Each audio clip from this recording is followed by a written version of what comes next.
Gandang araw mga kapuso, narito po ang mga kapanapanabik na ganap dito lamang po sa Kamao.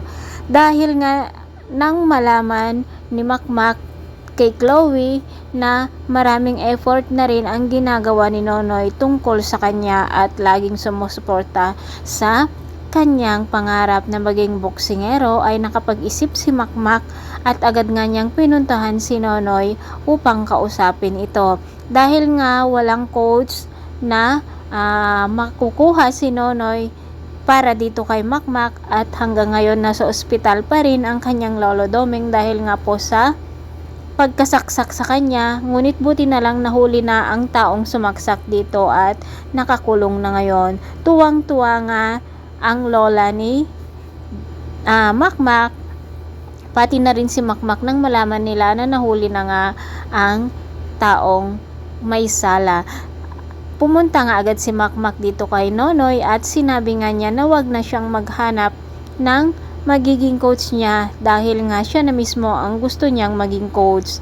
Tuwang-tuwa nga si Nonoy dito sa sinabi ng kanyang anak, mga kapuso, at talaga namang nakakayak ang eksena ng mag-amang ito.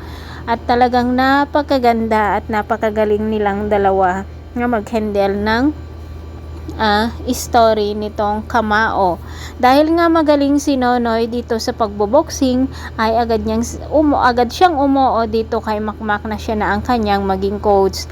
Nagalit naman si Domeng nang malaman niya na si Nonoy ang coach nitong si Makmak dahil nga sinuway daw niya ang kanyang pangako na hindi siya makikipagbati dito kay Nonoy. Kung kaya't sinabi nga ni Domeng na kalimutan na niyang lolo ito, mga kapuso. Dahil nga nalalapit na ang laban ni Lance at Makmak, ay kailangan ni Makmak na mag-focus sa kanyang pagtitraining kasama nitong si Nonoy. At wala silang pinalagpas na araw, at mga minuto, at lagi nga silang nagtitraining, ginagawa ang lahat ng kanilang makakaya para maging handa si Makmak dito sa nalalapit nilang laban.